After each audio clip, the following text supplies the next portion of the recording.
Financial markets పై పట్టు సాధించాలనుకునే వాళ్ళు Revanth conduct చేసే వెబినార్ కోసం ఈ నెంబర్ కి కాల్ చేయండి. నమస్తే రాంప్రసాద్ గారు. నమస్తే విష్ణు గారు. సార్ రాంప్రసాద్ గారు, ఇప్పుడు మనం ఎప్పుడైనా బంధువుల పెళ్ళిళ్ళకో ఫంక్షన్స్కో ఏదైనా ఈవెంట్స్కి వెళ్తుంటాం. కొంతమంది బంధువులు కనిపించి మన దగ్గరకు వస్తుంటారు. మనం అడగకపోయినా లాస్ట్ మంత్ శంషాబాద్లో ఒక విల్లా కొన్నాము, మొయినాబాద్లో ఒక రిసార్ట్ కొన్నాము, పటాన్చెరులో ఇంకొక బంగ్లా కొన్నాము, లేదంటే ఊరి యొక్క సిటీ అవుట్స్కట్స్లో ఒక 5 ఎకరాల పొలం కొన్నాము, 10 ఎకరాల పొలం కొన్నామని మనం అడగకపోయినా వచ్చి చెప్తుంటారు. సరే, అంటే వాళ్ళు కూడా సాఫ్ట్వేర్ ఇంజనీర్లే. వాళ్ళకి నెలకు ఒక 2 లక్షలు 3 లక్షలు ఐటీ ఇన్కమ్ వస్తుంటుంది, నెలకు ఒక 2-3 లక్షల ఆదాయం వస్తుంటుంది. మాట్లాడితే ఏమో మొయినాబాద్లో ఫామ్ హౌస్ అంటారు, ఇంకో దగ్గర రిసార్ట్ అంటారు, అక్కడ 10 ఎకరాలు కొన్నామంటారు, ఇక్కడ 10 ఎకరాలు కొన్నామంటుంటారు. ఏంటి అసలు మనకున్న నికర ఆస్తిలో రియల్ ఎస్టేట్ ప్రాపర్టీ అనేది అసలు ఎంత ఉండాలి అంటారు? తప్పకుండా ఎంత ఉండాలి, ఎంత ఉండకూడదు, దానికంటే ముందు అసలు ఈ ప్రాబ్లమ్స్ బయటకి రావాలి. వాళ్ళు మనకు చెప్పకూడదు అంటే ఏం చేయాలంటే సింపుల్ ట్రిక్ చెప్తా. అలా చెప్పినప్పుడు వెంటనే 10 లక్షలు అప్పు అడగండి. మీరు అది ఇంకొకసారి చెప్పారు, నువ్వు ₹1,00,00,000 కొన్నావు కదా, నాకు 10 లక్షలు అప్పారండి, అది అడిగిసరికి కొన్నా మీకు చెప్పడం అంతే, సగం ప్రాబ్లం సాల్వ్. ఓకే, నా విషయానికి మీరు అడిగిన విషయానికి వస్తే ఎంత ఉండాలి ఒక వ్యక్తికి నికర ఆస్తిలో రియల్ ఎస్టేట్ ఎంత ఉండాలి? ఇప్పుడు ఒక స్టేజ్ వచ్చాక మనం ఏం చెప్పినా, ఇప్పటిదాకా సంపాదించి కూడబెట్టాడు అనుకోండి, ఆయనకున్న ఊర్లో ఉన్న ఇల్లు, హైదరాబాద్లో ఉన్న ఇల్లు, పొలం, 2 ప్లాట్స్ అంతా కలిపితే 4 కోట్లు ఉన్నాయి, జీతం 1 లక్ష ఉంది అనుకోండి. ఇప్పుడు మనం ఏం చెప్పి ఇప్పుడు తినగా మిగిలినంతా వేరే దగ్గర పెట్టినా, ఒక 10 ఏళ్ల పాటు పెట్టినా ఇది ఎంత కూడబెడుతుందో దీనికన్నా అది చాలా పెరిగేది ఎక్కువ ఉంటుంది. You will never match. అంత ఈజీ కాదు రియల్ ఎస్టేట్ ఇంత ఉండాలని చెప్పడం. ఎందుకంటే ఆల్రెడీ ఉన్నది తరాల నుంచి వచ్చేది, తండ్రి నుంచి తాత నుంచి వచ్చేదే చాలా ఉంటుంది కదా, ఇదంతా కూడబెట్టలేడు. నేను ఒక సింపుల్ పాయింట్ ఏం చెప్పానంటే, జస్ట్ సింప్లిఫైడ్, నాట్ స్టాండర్డ్ కాదు. ఒక వ్యక్తికి తనకున్న పూర్తి ఆస్తిలో సగానికి మించి రియల్ ఎస్టేట్ ఉండకూడదు. ఈ ఒక్క రూల్ ఫాలో అయితే జీవితం అద్భుతంగా ఉంటుంది. ఏమీ లేడు ఆనందం, వాడికి ఏమున్నా ఓకే, అసలు నాకు ఏమీ లేదంటే టెన్షనే లేదు. బట్ మీకంటూ ఆస్తులు ఉంటే మీ ఆస్తుల్లో 50%కి పైగా రియల్ ఎస్టేట్ పెట్టుకోవద్దు. స్థలాలు కానీ, పొలాలు కానీ, ఇల్లు కానీ, ఏదైనా కానీ. అదేంటి సార్ మీరు ఇలా మాట్లాడతారు అంటే, ఇప్పుడు ఇవన్నీ ఇల్లిక్విడ్ అసెట్స్ కదా. ఇప్పుడు ఒక ఇల్లు ఉంది, 2 ఏళ్ళు కొన్నాడండి ఆయన, ఓకే, డబ్బులు దుబారా అయిపోతే ఏం చేసుకుంటాం, వచ్చే జీతాలు ఇద్దరం కష్టపడుతున్నాం, రాత్రి వాళ్ళు కష్టపడుతున్నాం, మరి ఏం చేసుకుంటాం, ఉన్న కొద్దీ వాడు వీడు అడుగుతాడు, ఇదంతా ఎందుకని చెప్పి ఇంకో ₹1,00,00,000 ఫ్లాట్ తీసుకున్నాడు, ₹1,00,00,000 ఫ్లాట్ కొన్నాడు, రెంట్కి ఇస్తాడుగా. 2 ఏళ్ళు కొంటే 2వ కాపురం పెట్టలేరుగా, 2 ఏళ్ళు రెంట్కి ఇవ్వాలి. ఈసారి అడగండి, దాన్ని ట్రై చేస్తున్నాం అండి. 2 ఏళ్ళు రెంట్కి ఇవ్వాలి, ఎవరైనా రెంట్కి ఇవ్వాలి, మీరైనా నేనైనా.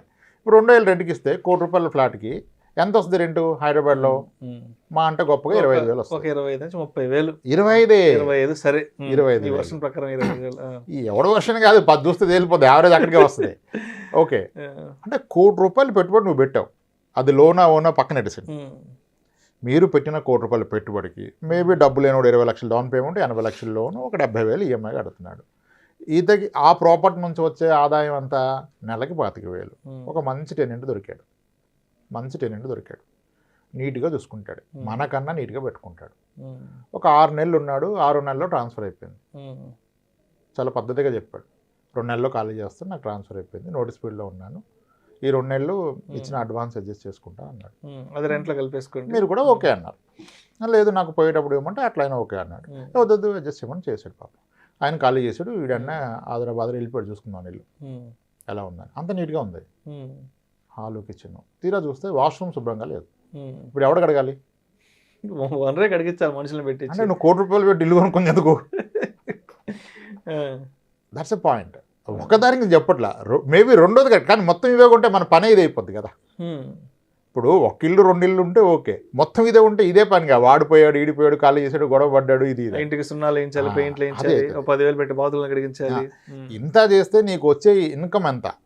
ఇప్పుడు నీకు ₹1,00,00,000 అయితే బ్లాక్ అయిపోయినాయి, దాని నుంచి ₹10 అంటే ఈ వచ్చే అద్దె తప్పితే ఇంకేం రాదు కదా. నీ ₹1,00,00,000 బ్లాక్ చేస్తే నీకు వచ్చేది 25,000 కదా నెలకి.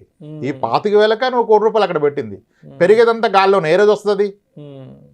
రేపు నీకు ఎమర్జెన్సీ పడ్డది, నీ కొడుకు అవసరం 25 లక్షలు సన్నగా కొట్టాలి, వస్తుందా? దాంట్లో బెడ్రూమ్ బాత్రూమ్ అమ్మతో అమ్మలేవు కదా, ఒక బెడ్రూమ్ అమ్మలేవు, సన్నగా అమ్మలేవు. కాబట్టి నేను రియల్ ఎస్టేట్కి అగెనిస్ట్ అని చెప్పట్లేదు. సగం పెట్టండి, మిగిలిన సగం వేరే దగ్గర ఉంటే అక్కడ నుంచి తీసుకోవచ్చు కదా. 50%కి మించి రియల్ ఎస్టేట్ ఉండొద్దు. ఇది అంత సులువైన మార్గం కాదు. ఆల్రెడీ కూడబెట్టినోడికి ఇప్పుడు ఇందాక అన్న ఎగ్జాంపుల్కి వస్తాం. ఇప్పుడు వైఫ్ అండ్ హస్బెండ్ కలిపి సరే యావరేజ్ జీతాలు ఒక 80,000, 1,60,000 సంపాదిస్తున్నారు. ఆల్రెడీ ఒక హోమ్ లోన్ తీసుకున్నారు. ఓకే, దాన్ని ఒక 80 లక్షలు కొన్నారు. ఇప్పుడు 1,50,00,000 అయిపోయింది. బాగా పెరిగింది, 5-6 ఏళ్ళకే డబుల్ అయిపోయింది, 1,50,00,000 అయిపోయింది. ఇప్పుడు 1,50,00,000 విలువ చేసే ఒక ఇల్లు ఇక్కడ ఉంది హైదరాబాద్లో. దాని లోన్ ఇంకొక 30 లక్షలు అవుట్ స్టాండింగ్ ఉంది. దీనికి తోడు జీతాలు పెరిగినాయి అని చెప్పి టాప్అప్ లోన్ తీసుకుని 2 స్థలాలు కొన్నాడు. అవి కూడా పెరిగినాయి. అవి 2 కలిపి ఒక 80 లక్షలు అయింది. 1,50,00,000 ప్లస్ 80 3,30 అంత 2,30. ఓకే, 2,30 అయింది. ఇది కాకుండా తల్లిదండ్రుల నుంచి వచ్చేవి అత్తగారు, మామగారు, ఫాదర్ నుంచో ఇంకో 1 కోటి ఉంది అనుకోండి. మొత్తం మీద నీకు రియల్ ఎస్టేట్ ఇప్పుడు ఉన్న పలంగా తీసేస్తే 4 కోట్లు వస్తాయి. 4 కోట్లు. ఇప్పుడు ఆయనకి చెప్పాం మనం, బాబు రియల్ ఎస్టేట్ 50%కి మించి ఉండటం కరెక్ట్ కాదని. ఉన్నదంతా అదే కదా. అప్పుడు ఆయన ఏం చేయాలి? ఉన్నదాన్ని తీయడానికి ఎవరికి మనసు రాదు. ఇప్పుడు ఈయన తినగా మిగిలిందంతా ఏ మ్యూచువల్ ఫండ్లో పెట్టడం మొదలుపెట్టాడు. ఎంత పెడతారు? అటు ఈఎంఐ పోవాలా, ఇటు ఖర్చులు పోవాలా, పిల్లల చదువులు పోవాలా. సరే గట్టిగా 50,000 ఎస్ఐపి మొదలుపెట్టాడు అనుకోండి.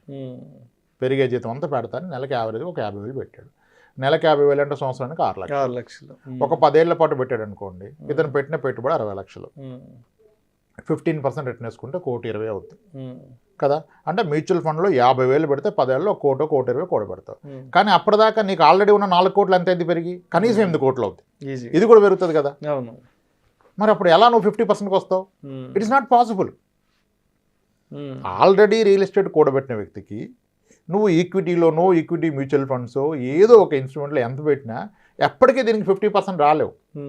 సో అంత ఈజీ కాదు ఇది. ఇప్పుడు కెరీర్ స్టార్ట్ చేసిన వాళ్ళు ఈ రూల్ ఫాలో కావచ్చు. ఆల్రెడీ ఉన్న వాళ్ళు ఈ రూల్ ఫాలో కాలేరు. అలా అని చెప్పి ఉన్న దాంట్లో లిక్విడేట్ చేయమంటే మనసు ఒప్పుతుందా? ఒక స్థలం అమ్మాలంటే ఎంతమంది అప్లోడ్ కావాలి? ఆయనకి వైఫ్ ఒప్పుకోవాలి, అత్తమాలు ఒప్పుకోవాలి, అమ్మ నాన్నలు ఒప్పుకోవాలి, అన్న తమ్ముడు అందరూ ఒప్పుకోవాలి. వీళ్ళందరూ ఒప్పుకోరుగా. సో అమ్మడం అంత సులువు కాదు.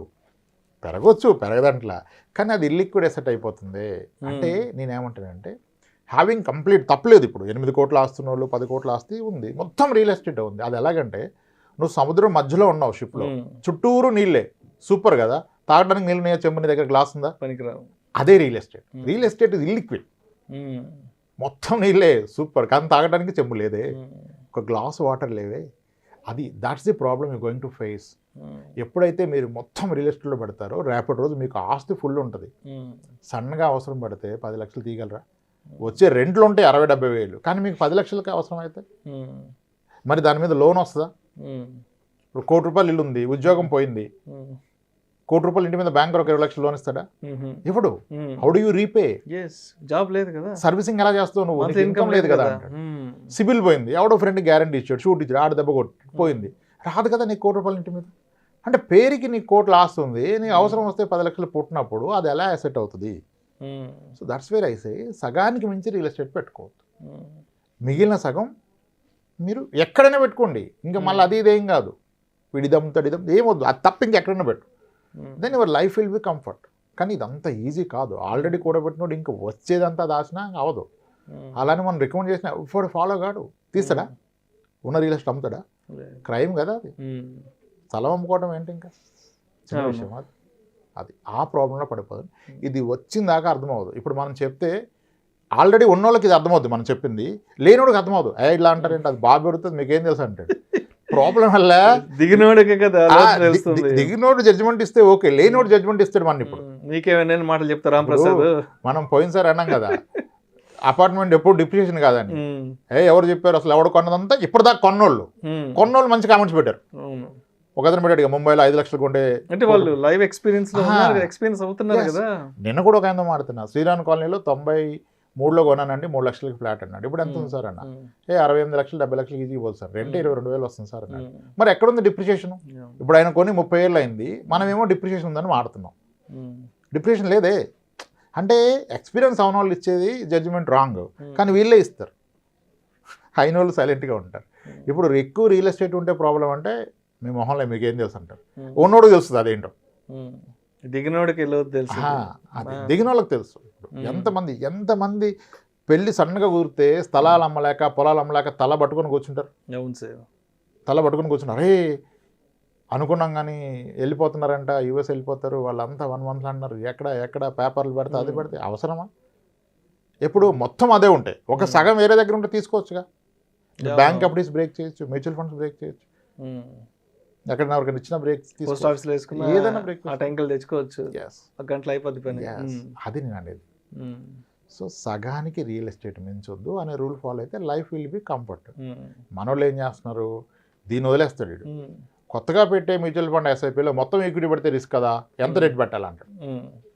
ఎంత డెట్ పెట్టాలంటే మొత్తం ఈక్విటీ పెట్టాలి. మొత్తం ఈక్విటీ పెట్టినా నీకు ఉన్నదంతా డెట్టేగా. నీకు 5 కోట్లు నీ ఓవరాల్ పోర్ట్ఫోలియోలో అలొకేషన్ ఇది. నువ్వు పెడుతున్న 10,000లో అలొకేషన్ కాదు. అసలు 10,000 పెడితే నువ్వు ఛాన్స్ కలిగేది ఏం లేదు అక్కడ. కానీ ఈ 4 కోట్లు ఆస్తుండి 15,000 ఎస్ఐపి స్టార్ట్ చేసిన వ్యక్తి వీడియోలు సర్చ్ చేస్తున్నాడు. డెట్ ఎంత, ఈక్విటీ ఎంత, డెట్ అండ్ ఈక్విటీ అలొకేషన్ చేయాలి కదా అంటాడు. నీకున్న 4 కోట్లు డెట్టేరా బాబో, ఈ 15 అన్న ప్యూర్ ఈక్విటీ పెట్టుకో. 15లో రిస్క్ ఎక్కడిది, నువ్వు పెట్టేదంతా ఇయర్లీ 1,80,000.